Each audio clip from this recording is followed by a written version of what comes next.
பேசிகிட்டு இருந்திருக்காங்க. கொஞ்ச நாளுக்கு அப்புறமா என்ன ஆச்சுன்னா, மெசேஜ் பண்ணால் ரிப்ளை வரல, அதுக்கும் ரிப்ளை வரல. என்ன சொல்லியிருக்குன்னா அந்த பொண்ணு, நீங்கள் இனிமேல் எனக்கு மெசேஜே பண்ணாதீங்க சொல்லியிருக்கு. ஏன்னு கேட்டதுக்கு, இல்லை என் பாய் ஃப்ரெண்டு திட்டுறான், அதனால் வந்து நீங்கள் மெசேஜ் பண்ணாதீங்க, நீங்கள் மெசேஜ் பண்ணால் என் பாய் ஃப்ரெண்டு திட்டுறான் அப்படின்னு அந்த பொண்ணு சொல்லியிருக்கு. ஏன்டி பாய் ஃப்ரெண்டு திட்டுவான்னு தெரியும், அப்புறம் எதுக்கு நீ ஏன் வந்து என்கிட்ட ஃப்ரெண்டாக பேசலான்னு சொன்ன? நீ ஏன் ஃப்ரெண்டாக பேசலான்னு என்கிட்ட வந்து சொன்ன? பாய் ஃப்ரெண்டு திட்டுவான்னு தெரியுதுல்ல, அப்புறம் எதுக்கு நீ ஏன் ஃப்ரெண்டாக பேசலான்னு சொன்ன?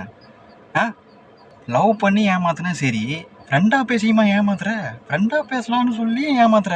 இப்படி ஏமாத்துனா அந்த பையன் மனசு எவ்வளோ கஷ்டப்படுன்னு உனக்கு தெரியுமா? மனசாட்சின்னு ஒன்று தான் இந்த மாதிரி பண்ணுவியா நீ? ஏன் இந்த மாதிரி பண்ணுற? அந்த பையன் மனசு எவ்வளோ கஷ்டப்படும் கொஞ்சமாவது யோசிச்சு பார்த்தியா நீ? இந்த மாதிரி ஏமாத்துறமே அந்த பையனை, லவ் பண்ணி ஏமாற்றிருக்கோம், ஃப்ரெண்டாக பேசி ஏமாத்துறோம், அந்த பையன் மனசுக்கு எவ்வளோ கஷ்டப்படும்னு கொஞ்சமாவது யோசிக்கிறியா நீ? இந்த மாதிரி பொண்ணுங்களெல்லாம் என்ன பண்ணுறதுன்னு கமெண்டில் சொல்லுங்கள். அதனால 16 வயசில் லவ் பண்ணாதீங்க, பொண்ணுங்களோ பசங்களோ. இல்லைன்னா அந்த பையன் மாதிரி தான் நீங்கள் கஷ்டப்படணும் சொல்லிக்கிறேன். பிடிச்சிருந்தா ஃப்ரெண்டாக பேசுங்க, ஸ்டெடியாகிற வரையும் ஃப்ரெண்டாக பேசுங்க. கண்ட்ரோல் பண்ண முடியாது தான் லவ் வந்துட்டா, இருந்தாலும் கண்ட்ரோல் பண்ணிவிட்டு ஃப்ரெண்டாக பேசுங்க. அதுக்கப்புறமா நீங்கள் ஸ்டெடி ஆனதுக்கப்புறம் லவ் பண்ண ஆரம்பிங்க, அது உங்கள் விருப்பம்.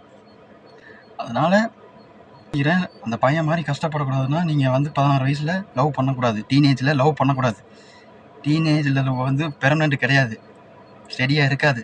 அதனால் 22 வயசுக்கு மேலே பொண்ணுங்களோ பசங்களோ ஸ்டெடி ஆகிடுவீங்க, அப்போ லவ் பண்ணுங்கள்.